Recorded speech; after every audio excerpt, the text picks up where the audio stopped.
Pag-apaw ng ilog na posibleng magpabaha sa mabababang lugar naman ang binabantayan sa Pangasinan. Mula sa bayan ng Calasiao, nakatutok live si Claire Lacanilaw ng GMA Regional TV. Claire?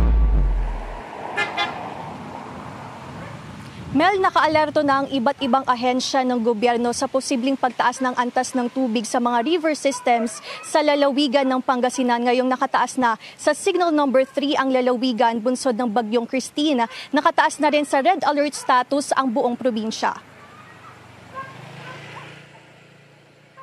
Nakamonitor ang Pangasinan Provincial Disaster Risk Reduction and Management Office sa mga river system dito sa Pangasinan sakaling umapaw at maging sanhi ng pagbaha. Inaasahan na tataas pa raw ang antas ng ilog dahil sa pag-ulang dulot ng Bagyong Christine. Kaya inihanda na ang kanilang mga rescue boat.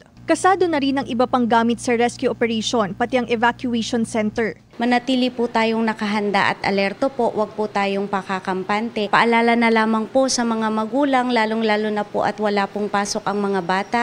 Huwag po natin silang pahihintulutan na maglaro o maglangoy po sa ating ilog. 12 low-lying barangays ang binabantayan ng mga otoridad. Kabilang ang Lasip, Talibao, Lumbang, Longos, Mancup, Nalsyan, Gabon, Poblacion East, Poblacion West, Banawang, Banlag at Songkoy. Kabilang sa mga lugar na unang binabaha tuwing may bagyo ang Barangay Lasip. Sa nakaraang habagat, umabot sa baywang ang lalim ng baha sa barangay. Siyempre, alerto rin kami. Sanay na rin yung mga tao dito pag gaganyan. Meron kaming tanod na nag-iikot sa mga barangay namin para parating sa kanila ang mensahe na tumataas na yung tubig.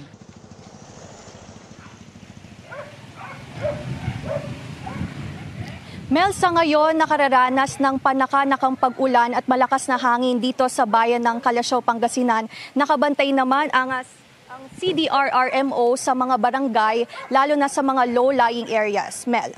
Maraming salamat sa iyo, Claire Lacanilaw ng GMA Regional TV.